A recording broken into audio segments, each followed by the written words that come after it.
لاکھ کوئی تقریر کرے، لاکھ کوئی جناب جلسے کرے، مظفر آباد کے اندر نہیں، سری نگر کے اندر بھی جلسے جا کر کوئی کر لے تو کشمیری آزاد تھوڑے ہو جانے ہیں۔ ہاں جی، کل پہتے 1 کروڑ بندہ بھی لاہور جمع ہو جائے جی کشمیر بنے گا پاکستان، کشمیر بنے گا پاکستان، کیوں جی؟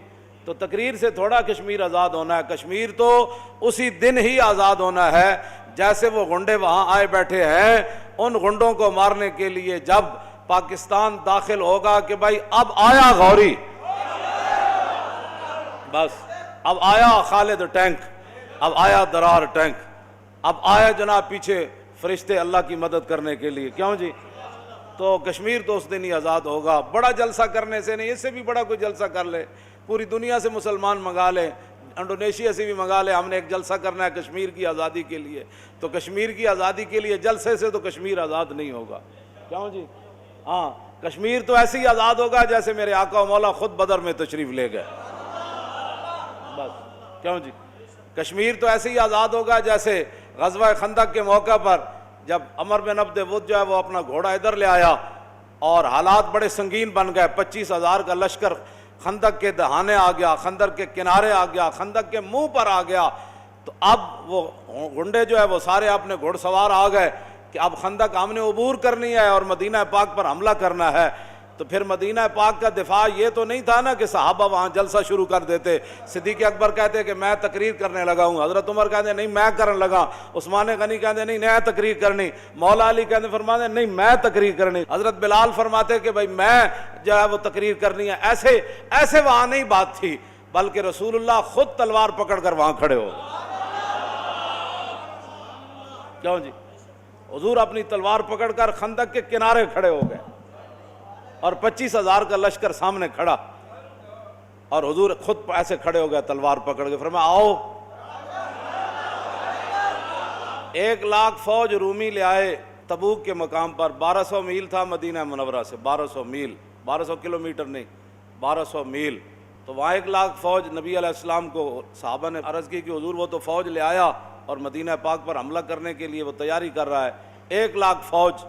تو حضور نے فرمایا کہ پھر ہم بھی تیاری کرتے ہیں، پھر حضور نے تیاری فرمائی، غزوہ تبوک کے لیے تیاری فرمائی، اور پھر حضور نے چندے کا اعلان فرمایا، اور پھر صحابہ جو کچھ تھا انہوں نے وہ لے آئے اللہ کی بارگاہ میں، رسول اللہ کی بارگاہ میں لے آئے، پھر رسول اللہ خود وہاں سے روانہ ہوئے 1200 میل کے لیے، حضور پیدل وہاں گھوڑوں پر اونٹوں پر حضور وہاں چل پڑے۔ آپ نے فرمایا تو نے کیا آنا ہے، میں آ رہا ہوں، کیوں جی؟ وہاں رسول اللہ تشریف لے گئے، اور جب حضور تشریف لے گئے تو وہ 1,00,000 فوج کے ساتھ بھاگ کھڑا ہوا۔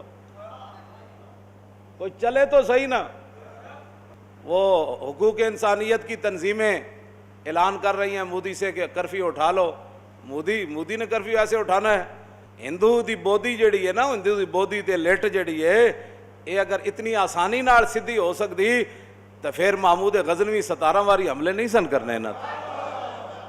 اے ہندو بڑا ٹیڑھا ہے، ہاں اینو سیدھا کرن واسطے غزنوی جیسی غیرت چاہیے تھی، ایک واری سیدھا نہ ہوئے پھر دوسری واری، پھر تیسری واری، پھر چوتھی واری، پھر پنجویں واری، پھر ہم ملک داؤ پر لگا دیں۔ میں نے کہا غزنوی وہاں سے چلا ڈیرہ اسماعیل خان دی طرفوں نا ایک پہاڑ اتنے موجود ہیں، کہندے نے غزنوی ادھروں آندا سی، انہاں آج پہاڑاں تے صحت مند بندہ نہیں چڑھ سکتا، تے غزنوی گھوڑا سمیت آندا سی، کیوں جی؟ تے 17 واری آیا۔ ظاہر بات ہے جن کو درد تھا وہ اقبال کہندا کیا نہیں اور کوئی غزنوی کارگاہ حیات میں بیٹھے ہیں کب سے منتظر اہل حرم کے سومنات، کہندا غزنوی ہن کتھوں لے آئیے جناب، کیوں جی؟ غزنوی کتھوں لے آئیے؟ تو اس واسطے یہ جو ہو رہا ہے 1 مہینے سے زیادہ ہو رہا ہے کہ جناب وہ امریکہ، آج وہ کچھ امریکی سینیٹروں نے ٹرمپ سے مطالبہ کیا ہے کہ آپ مودی کو کہیں کہ جناب کرفیو ہٹا لے۔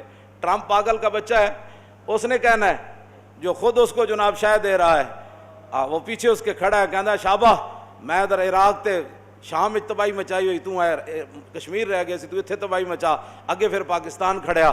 ٹرمپ تو انہوں خود اسرائیل اور ٹرمپ اور جناب جتنے یہود انود اور نصارہ سارے کٹھے ہو کر ان کو پاکستان تو کھٹکتا ہے، اور پاکستان کے پاس جو کچھ ہتھیار ہیں ان کو پریشان کرتے ہیں، وہ ایٹم بم رکھ کر بھی امن والے ہیں، اور ہم اپنے گھر کے اندر رہ کر دہشت گرد ہیں۔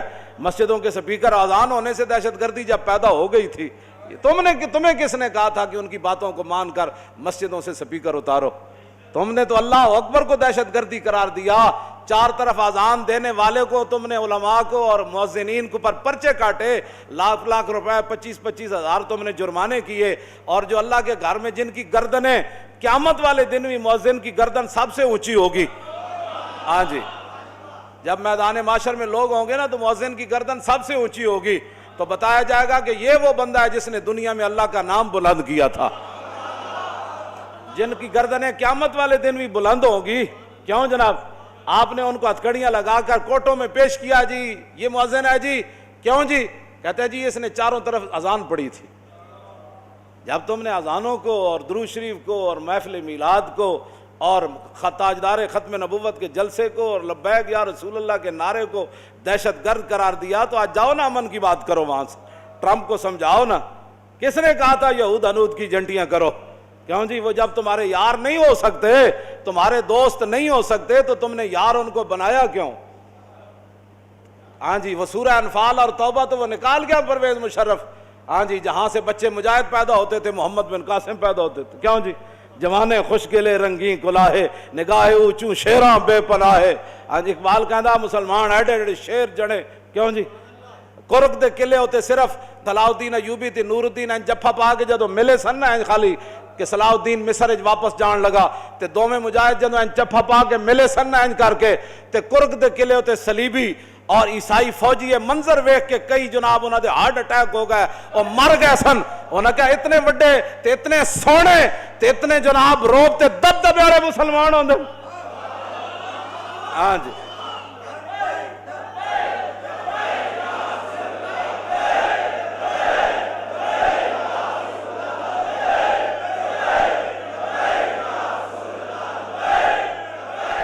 مزید ویڈیوز اور اپڈیٹس کے لیے یوٹیوب پر علامہ Khadim Hussain Rizvi official channel subscribe کریں اور بیل آئیکن پر بھی کلک کریں.